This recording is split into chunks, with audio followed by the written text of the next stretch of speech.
Welcome back friends. तो VLW और FAA के लिए जो हमने जीके पोर्शन की क्विक रिवीजन स्टार्ट की थी उसका पार्ट 3 लेकर आ चुके हैं। आई होप आपको पहले 2 पार्ट अच्छे लगे होंगे।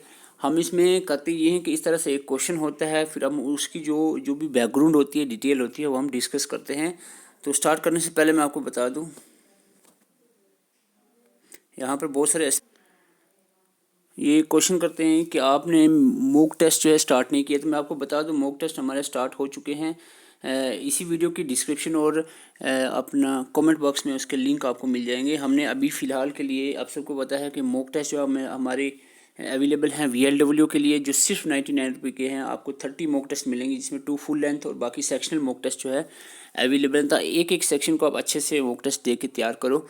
और इसके साथ VLW के साथ अगर हम बात करें तो FAA के फाइनेंस अकाउंट असिस्टेंट के भी मॉक टेस्ट अवेलेबल हैं। आपको लिंक जो है वो कमेंट बॉक्स में और डिस्क्रिप्शन में भी मिल जाएगा। यहाँ फाइनेंस अकाउंट असिस्टेंट के भी 30 मॉक टेस्ट है, जिसमें 2 फुल लेंथ और बाकी सेक्शनल मॉक टेस्ट हैं। इस सेक्शन को हमने टच किया हुआ है, तो ये आप ज़रूर प्रैक्टिस करें, साथ में हमारी वीडियोज़ भी आप देखते रहें।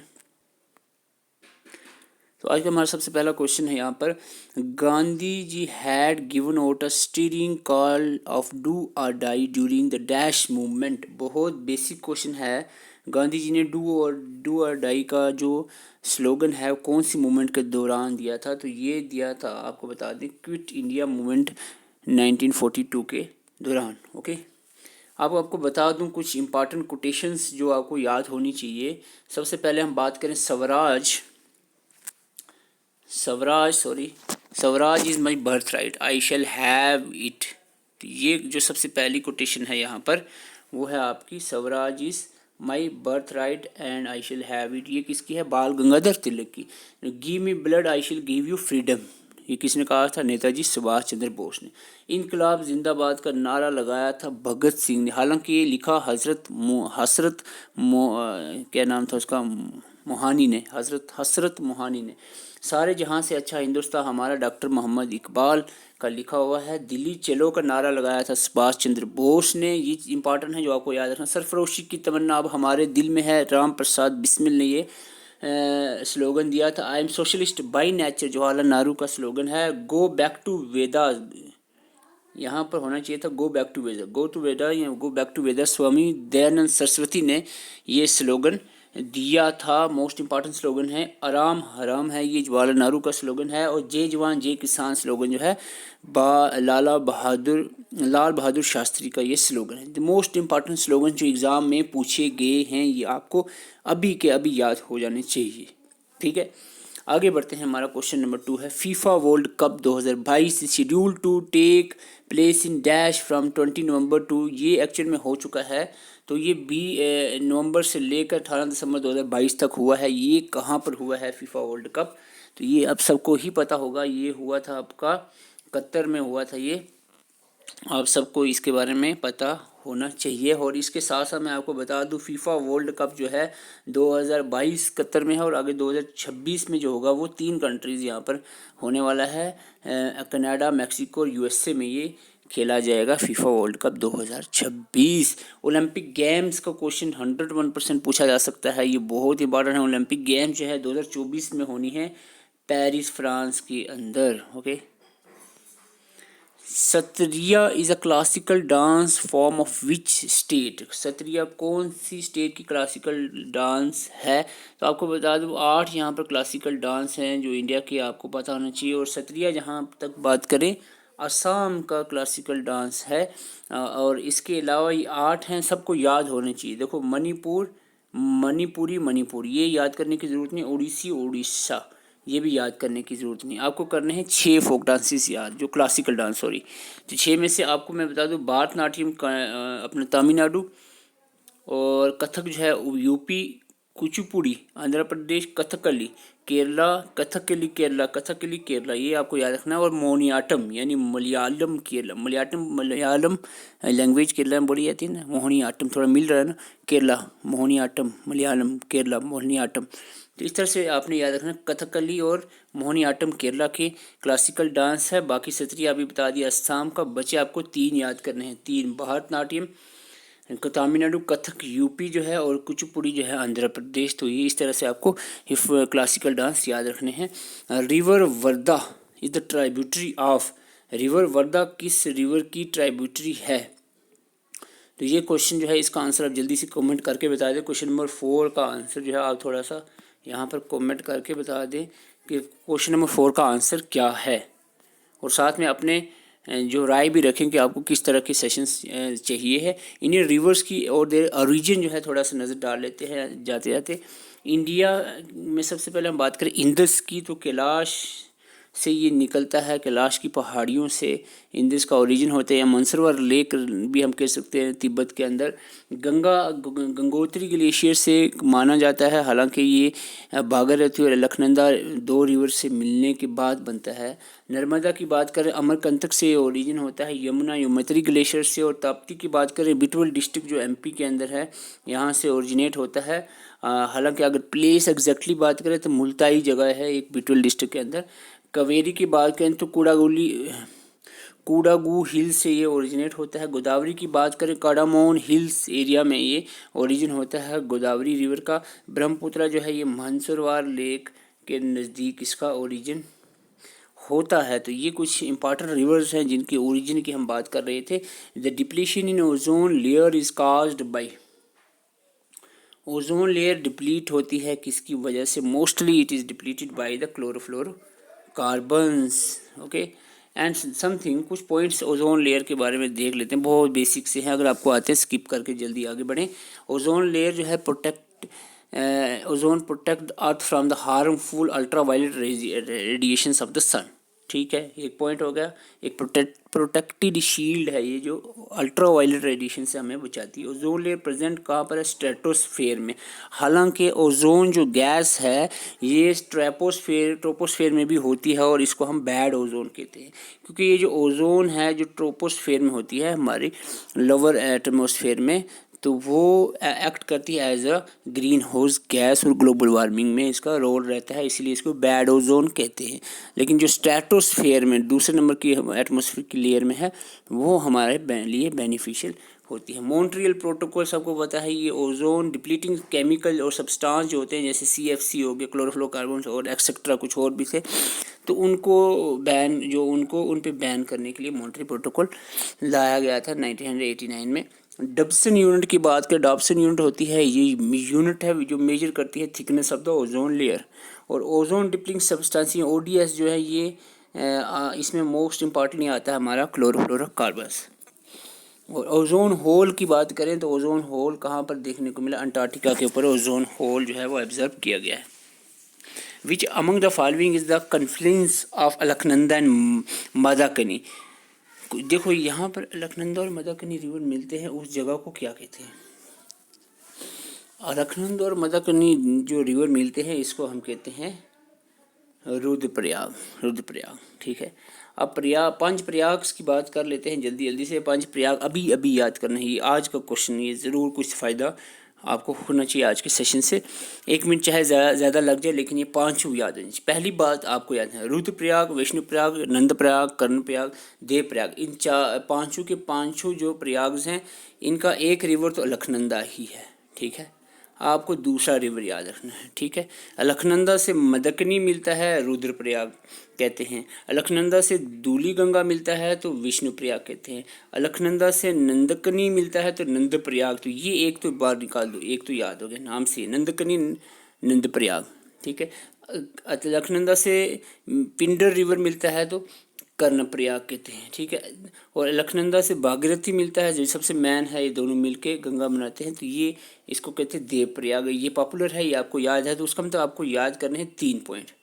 पहला आपका रुद्रप्रयाग, विष्णुप्रयाग और कर्णप्रयाग आपको याद करना है, बाकी आपको याद हो गए हैं 2। ठीक है, एक तो पहले नंदप्रयाग नाम से पता है, अलकनंदा से नंदकनी मिलता है, और देवप्रयाग जो कि मशहूर है अलकनंदा और भागीरथी जहाँ मिलते हैं। बाकी बचते हैं हमारे रुद्रप्रयाग, विष्णुप्रयाग और कर्णप्रयाग। रुद्रप्रयाग जो है अलकनंदा से मदकनी मिलता है तो रुद्रप्रयाग कहते हैं, विष्णुप्रयाग कहते हैं, अलकनंदा से दोल गंगा मिलता है तो।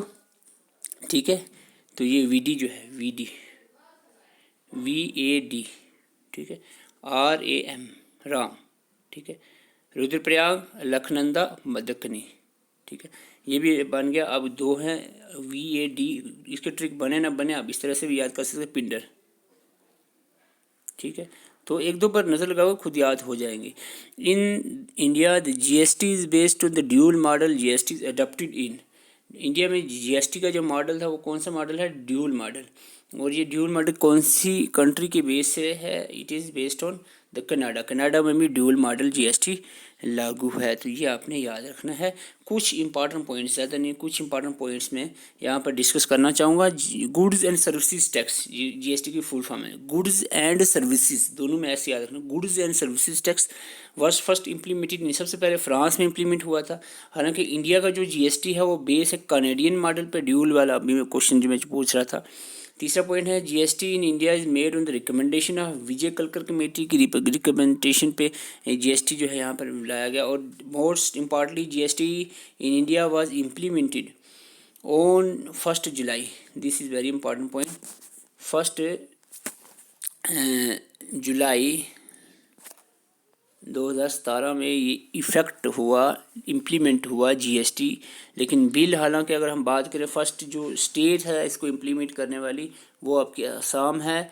लेकिन जो बिल है, अमेंडमेंट की बात करें तो अमेंडमेंट जो है इसका आपका 2016 में ही हो गया था अमेंड कॉन्स्टिट्यूशन। 101 अमेंडमेंट याद रखना है GST के रिलेटेड है। So these are some important points जो आपको GST के रिलेटेड याद रखना। Muslim rule in Kashmir was founded by, Kashmir में मुस्लिम रूल जो है वो उसके फाउंडर हैं शामिर। सबसे पहले शामिरी डायनेस्टी, शमसुद्दीन भी कहते हैं इनको, शामिर फाउंडर है मुस्लिम रूल के। और कुछ पॉइंट्स यहाँ पर मैं बताना चाहूँगा। सुल्तान सदरुद्दीन को ललित अद्वितीय ऑफ मेडिवल हिस्ट्री कहा जाता है। ज़ैनुल आबिदीन को अकबर ऑफ कश्मीर कहा जाता है। ललित अद्वितीय को समुद्रगुप्त ऑफ कश्मीर कहा जाता है। कोटा रानी जो है ये लास्ट फीमेल रूलर है कश्मीर के। तो ये इंपॉर्टेंट कुछ पॉइंट्स हैं यहाँ पर। देखो आज का हमारा सेशन 10 क्वेश्चंस पे नहीं है, ये इसमें हम एटलीस्ट 100 क्वेश्चंस को कवर कर देते हैं। अगर आप ध्यान से देखो ये अलग अलग एक एक क्वेश्चंस बनते हैं, ठीक है। तो J&K UT is formed on, J&K UT कब बनी थी, कम इफेक्ट में आई थी J&K UT को, लद्दाख कब बना था?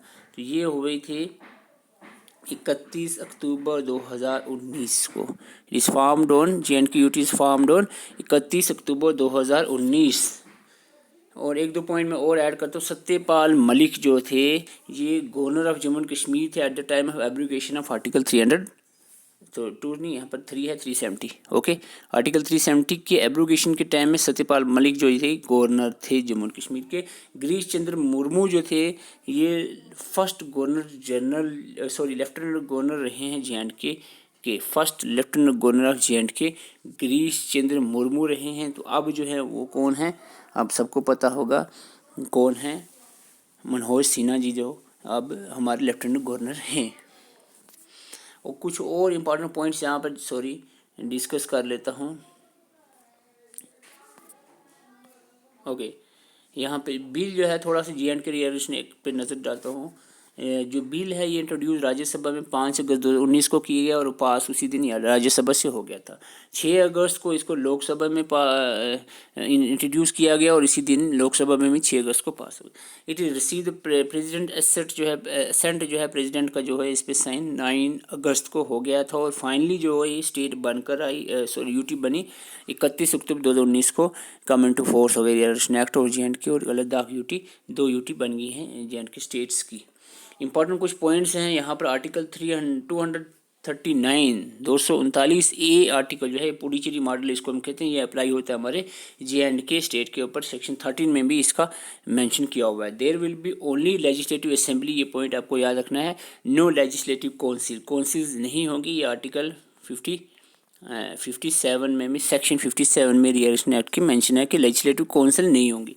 सीट जो है बिन इंक्रीज फ्रॉम 107 से 114 सीट कर दी गई हैं और ड्यूरेशन 5 साल का ही रहेगा लेजिस्लेटिव असेंबली के मेंबर्स का। J&K now will have only 5 seat for Lok Sabha, Lok Sabha में J&K की 5 सीट्स हैं और 1 लद्दाख की सीट रहेगी। तो यहाँ पे हम बात करें there will be reservation for ST/SC की रिजर्वेशन भी लेगी, लेकिन खास करके LG के नॉमिनेट 2 वुमेन्स लेजिस्लेटिव असेंबली। और 24 सीट जो हैं वैकेंट POK के लिए रखी गई हैं। ये कुछ इंपॉर्टेंट पॉइंट्स हैं, ठीक है। क्वेश्चन लास्ट आज का हम डिस्कस करते हैं, who was the first governor general of Bengal. यहाँ पर अगर आपको फर्स्ट गवर्नर पूछा हो तो अलग आंसर होगा, गवर्नर जनरल पूछा है, ठीक है। तो गवर्नर जनरल जो है बंगाल के फर्स्ट हैं वारेन हेस्टिंग, ठीक है। लास्टली हम आज जाते हुए ये एटलीस्ट इतने पॉइंट्स याद करके जाएं, ठीक है। तो यहाँ पे कुछ इंपॉर्टेंट पॉइंट्स याद करके जाओ ताकि कुछ फ़ायदा तो हो आपको यहाँ पर हमारे साथ जुड़ने का। सबसे पहले बात करें हम कॉर्नवालिस का, आपने याद रखना है, it is related to permanent settlement. Permanent settlement इसके कॉर्नवालिस के दौरान में हुई थी। वेलेस्ली के दौर में सब्सिडरी अलायंस हुआ था।